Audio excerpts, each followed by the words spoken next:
వరంగల్ నగరంలోని పైడిపల్లి కొత్తపేట శివారులోని ప్రభుత్వ భూముల్లో 2.5 ఏళ్ల క్రితం గుడిసెలు వేసుకుని జీవిస్తున్న 1200 మంది పేదలపై శుక్రవారం రాత్రి అంతా పోలీసులు పట్టుకొని విధ్వంసం సృష్టించారు. స్టాలిన్ నగరంగా పెట్టుకున్న ఆ ప్రాంతం మొత్తాన్ని ధ్వంసం చేశారు. ఈ గుడిసెవాసులు పరస్పరం సహకరించుకుంటూ సంతోషంగా ఉన్న సమయంలో ఉన్నట్టుండి పోలీసులు విరుచుకుపడ్డారు. కనీసం ఎలాంటి నోటీసులు లేకుండా, నోటితో చెప్పకుండా ఉన్నట్టుండి గుడిసెలను కూలగొట్టడం ద్వారా రేకులు విరిగి మేము తినే వస్తువులు కూడా ఖరాబ్ అయిపోయాయని అన్నారు. ఇప్పటికైనా మా నష్టపరిహారం చెల్లించి మా గుడిసెలు మాకు ఇవ్వాలని వామపక్షాలతో ధర్నా నిర్వహిస్తామని అన్నారు. ఈ ఛానల్ను సబ్స్క్రైబ్ చేయండి, లైక్ చేయండి.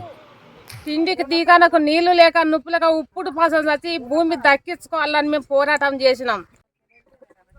మాకు ఇల్లు జాగలు లేక, గుంట భూమి లేక మేము పిల్లలు తీసుకొని జాగలు ముళ్ళ కంపల కాంచెల్లి అన్ని కట్టెల కాంచెల్లి కొట్టుకొని పోతం చేసుకున్నాక 2 సంవత్సరాల బట్టి మమ్మల్ని పిల్లలు చదువుకొని పరిస్థితుల్లో మేము మెదులుకుంటా పని చేసుకుంటా అక్కడ వండుకుంటా ఉంటే 2 గంటల రాత్రి వచ్చి ఏం చెప్పకుండా చేయకుండా మమ్మల్ని నించ సంచలు పెట్టుకుంటా బయట గెదుముకుంటా మొత్తం కుక్లిమ్ములు పెట్టి పోలీసు వాళ్ళు ధర్నా చేసి మొత్తం మమ్మల్ని ఎన్టీఆర్ నుంచి ఇక్కడ అడవి, కంప, చెట్లు, అడవి అంతా ఇంత పెద్దలు ఇంత అన్నీ కొట్టి గొడ్డాన్లు మనుషులు నెరివాడి ఒకరికి చెయ్యి ఇరిగింది, ఒకరికి కాలు ఇరిగింది.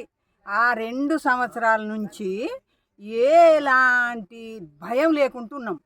ఇప్పుడు భూమి వాళ్ళు మా మీద పెట్టలేక పెద్దల మీద కేసు పెట్టి వాళ్ళు కలెక్టర్ మీద, పోలీసు వాళ్ళ మీద హైదరాబాద్ పోయి అయిందిగా. ఇప్పుడు నున్నగా అయింది, ఇలా లేగొట్టాలి, మా భూమి మాకే కావాలి అని పెద్దోళ్ళ మీద పెట్టి మమ్మల్ని సర్వనాశనం 2 నిమిషాలకు వచ్చిర్రు.